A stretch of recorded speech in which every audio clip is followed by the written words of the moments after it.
So our second speaker who joins online is Louisa Jorm.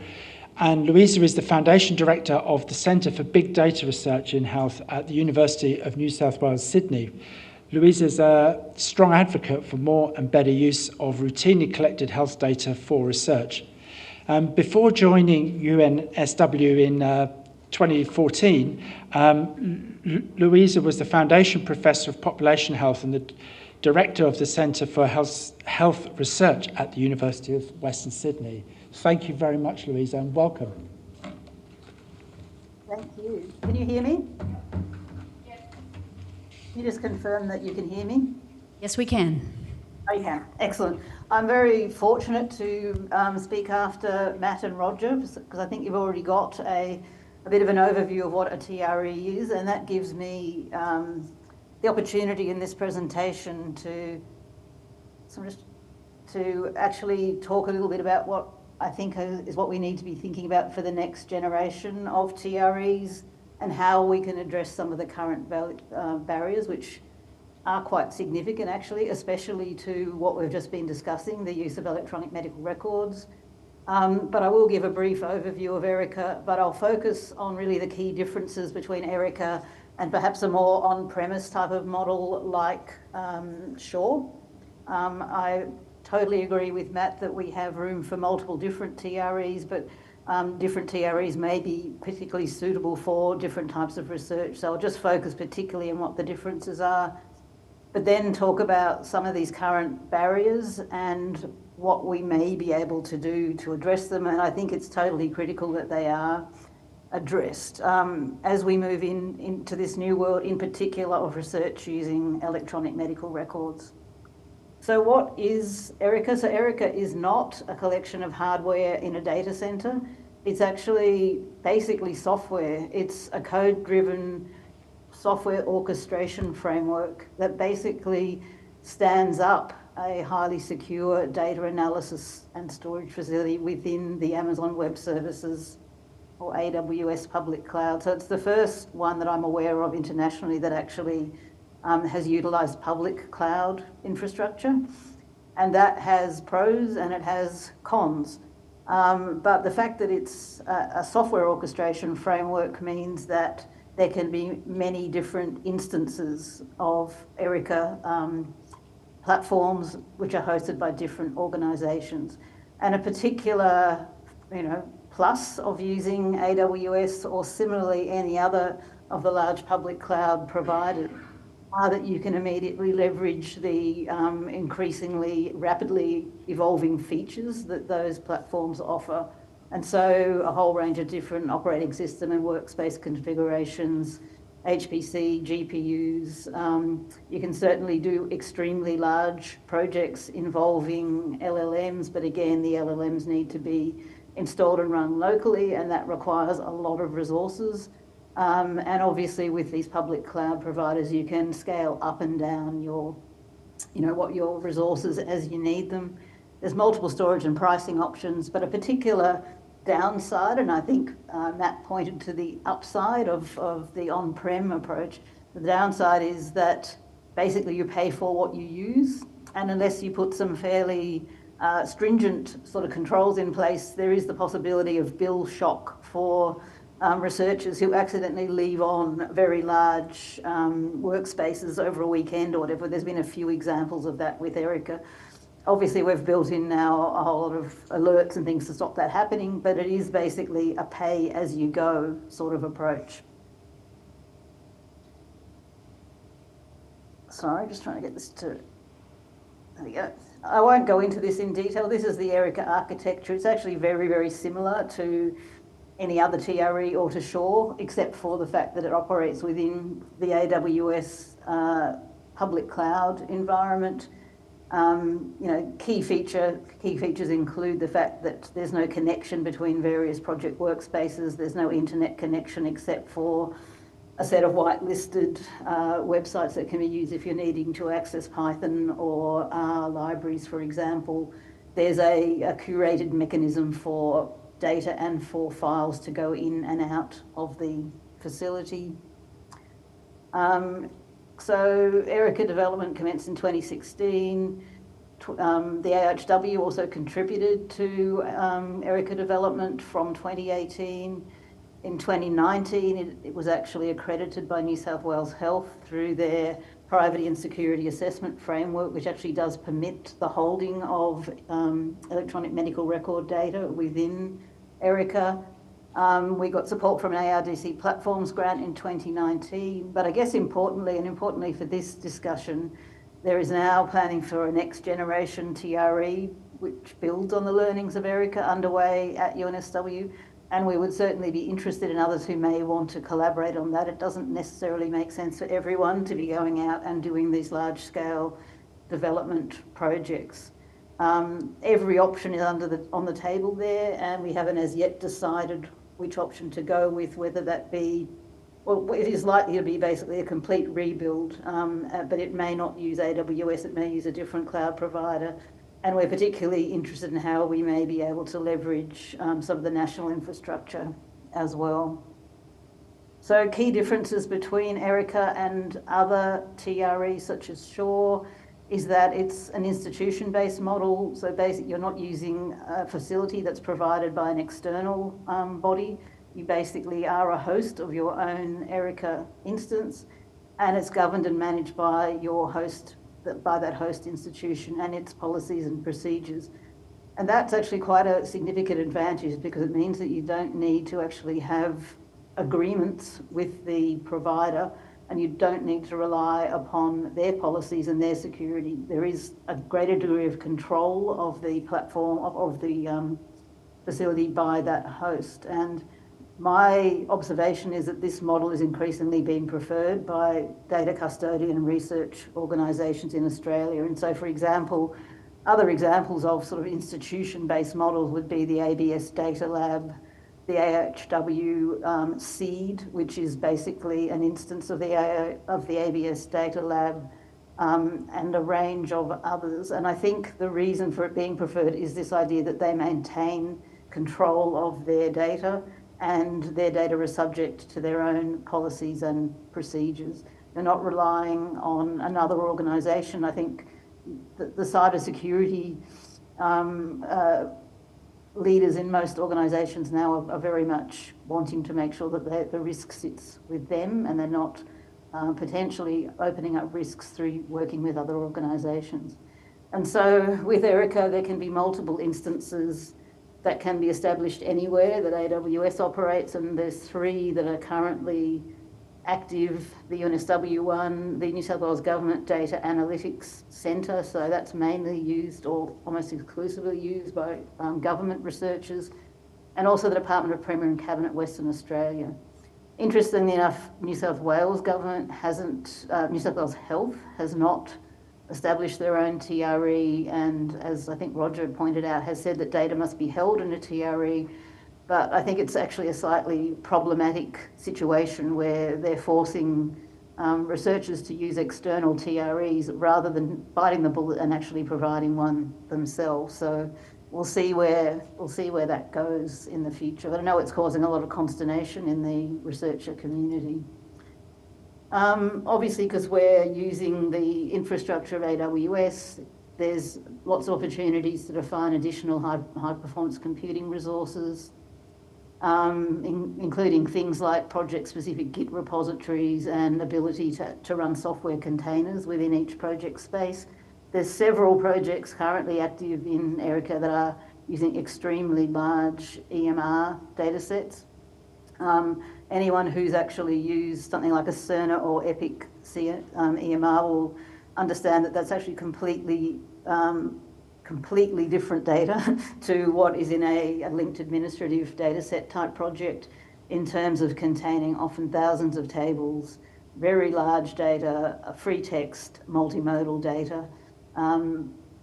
It has stretched the capacities of ERICA to actually run some of these projects, but I think these are the projects of the future, and that's not what we need to be building for. And we have this idea that end users can start and stop these sort of HPC elements on demand, and we now have these warnings to stop them getting that bill shock. And I want to talk a little bit more about this, but we have very extensive online training, including new advanced training in statistical disclosure control, which may be of interest to other TRE operators. So, okay, how can next generation TREs address some of the current barriers? It was mentioned by Matt saying perhaps, oh, it's not really that painful currently, but it actually is very painful in the situation where data custodians require that one of their staff members actually checks everything that is coming out of one of these environments. And so this is the case for AHW and ABS currently. They actually require that their staff run their eye over everything that's coming out for statistical disclosure control risks. It's not uncommon for delays of several weeks to be experienced currently, particularly with the ABS data lab. And this is really something that is unsustainable going forward as demand grows, without significantly increasing the cost to researchers, which would be involved if you had large teams of people operating within AHW and ABS checking outputs. So I think we really need to move towards establishing trusted researcher models in Australia, and I note and support Matt's comment earlier that TREs can play a part in this, but I think we really need to start moving fast on this. And clearly part of trusted researcher models is training and accreditation. And so I thought I'd just briefly sort of show you, I think ours is probably the most comprehensive training of any that currently exists in Australia. The ERICA training itself has multiple different modules. There is one which is about statistical disclosure control. It's just an overview of what's in it. But recently we have actually developed a new disclosure control guidelines and more detailed and complex advanced training in disclosure control. We originally thought that this would be only applied to people who were potentially going to be checking outputs, but then we realised we had to apply it to everybody because really the researchers need to know what's going to be checked in order to make the job of those output checkers easier. So I can't go into this in detail, but people might be interested in finding out more. I think it's a fantastic, all of our research has just gone through this new thing. And we also have a summary flow chart for both the researchers and the output checkers to actually work their way through whether or not they should even be applying for export, mitigating anything that may have been noted as you work your way through this, and then uploading for export. And then the output checkers, as I said, have gone through the same training, but they've also undergone additional assessment before being allowed to actually be an output checker. So we need a trusted researcher model. Another problem that is really a live one is the use of free text and other highly detailed data, which are typically present in EMRs. Obviously with EMR data, you can strip off the identifier fields, but identifiers will still be found embedded within the text. In our experience, those are often the names of clinicians rather than the names of patients, but nonetheless, that does pose a privacy issue. And what we've found is that data custodians currently are not really equipped to know how to govern access to these data. They want them to be used, but they don't have policies or guidelines or guidance in place. And no one is quite sure of when is de-identification of these text data good enough, because clearly there is a trade-off between de-identification and removing utility from the data. And a particular issue we've noted is that many medical terms, medical procedures are actually named after individuals, named after people. And so you can actually remove a lot of important clinical information if you go too far with some of the sort of off-the-shelfly available de-identification tools. And so we've actually been working on solutions to this and have developed an AI-powered de-identification toolkit, which is actually being used with EMR data from southeastern Sydney and Illawarra local health districts in New South Wales. But the bottom line is there's always going to be some risk. And so we need good identification tools, but we also need, and perhaps even more importantly, that establishment of a trusted researcher model. So we can trust researchers to know how to deal with accidental, re-identification, which may happen. There's always a risk of it happening. And I guess also part of this is trying to build social license among members of the public to know how their data are being used, but to also know you cannot totally remove risk if you're actually going to achieve the benefits that we can from research. Louisa, just one more minute, please. One more minute. I think I'm up to my last, or very near. Other problem, access to high performance computing. Obviously, we can't use shared LLMs, but to do things locally, you need very high-end large memory GPUs. These are very expensive if you're accessing them through public cloud providers. And so I think I was interested to hear what Roger was saying earlier about can we somehow connect up with the Nectar national node to enable this type of research. And then there's also possibly hybrid models with on-prem GPUs. There's some tiny, lovely little ones available, but we don't have an architecture for actually hosting those securely currently. It would be great if we could solve that problem. So we would be interested, I guess, in potential collaborations around development of next generation TREs, trying to address some of these issues, and also to share what we've done and learnt about safe researcher training and accreditation. And I'll stop there and thank you. Thank you so much, Louisa. I'm sure there'll be some comments and some questions in the room, and we've got time for a few. Just want to raise a hand.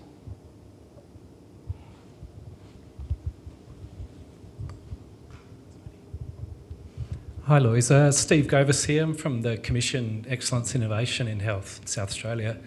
We're working on a statewide cancer project, and I understand Erica currently hosts the Australian Cancer Data Network. Can you tell us a little about what data comes in on that and maybe some of the work that they're doing? I don't actually think it does host the Australian Cancer Data Network. It does host something called SAVA, which is a cancer variation clinical registry, which draws data directly from the Mosaic cancer clinical information system. And I'm not personally involved in that project, but it is one of those very large EMR-based projects that I was talking about, which brings in really complicated data around chemotherapy, radiotherapy, patient outcomes, patient nutrition, patient-reported outcomes, and all of their data has been converted into the OMOP form, and they're sort of actively participating in a range of collaborations. But that's really all I can tell you about it, unfortunately. Thank you. Any other comments in the room? Yep, there's just one up the back, I think. Two more questions there. Okay. Thank you. Thanks very much for a great presentation. I'm not sure that I can phrase this question well enough, but I'll have a go. My interpretation of the problem in South Australia is to do with the data custodians and all the policies that sit around that to enable access to the data. Can you comment on how you interface with the system, or the health system in particular, around that sort of policy environment? Yeah, it's complicated, and as was mentioned earlier, we are moving towards a single digital patient record in New South Wales, and I guess in a way that has opened up a lot of opportunities to actually discuss how is EMR data going to be governed for research. But it's an evolving process. But one thing I would say is that there isn't a lot of appetite for EMR data to be held in systems that are not within the firewalls of the health system or the health department itself. And I think it is likely, this is only crystal ball gazing, that we're going to have to think about how do we actually set up analysis environments that sit within the firewalls of the health system. And I think there's increasingly going to be less and less appetite for exporting data outside for the reasons which we can totally understand. But there is a lot of potential with these more virtualized software-driven approaches. So for example, you could set up an Erica environment within the New South Wales health firewalls because they use AWS for the current data lakes. Whether they'll continue to use AWS, I don't know, but I think trying to actually co-develop something that sits within the security perimeters of the health system is probably going to be the way forward for EMR-based research just because of the extreme sensitivity around the potential for data breaches and the difficulties in fully de-identifying those really detailed data. That's just crystal ball gazing on my part. It's an ongoing active discussion in New South Wales, but I think having the single digital patient record has in a way helped because it's meant those issues have come to the fore and they're live at the moment in the whole design of that new single digital patient record system. Thank you. And I think we had one more question, two more questions in the room. Okay, we're just going to take one. I'm sorry, we've only got the time for one. Who has the microphone currently? Okay. I think possession is 9/10. Yes, the possession of a microphone, it beats it. Jan Stanek from UNSW. Sitting here, I've seen 3 interesting presentations, and I'm really excited to see these projects going to fruition. Although my devil's advocate question is, all of you are talking about trusted people.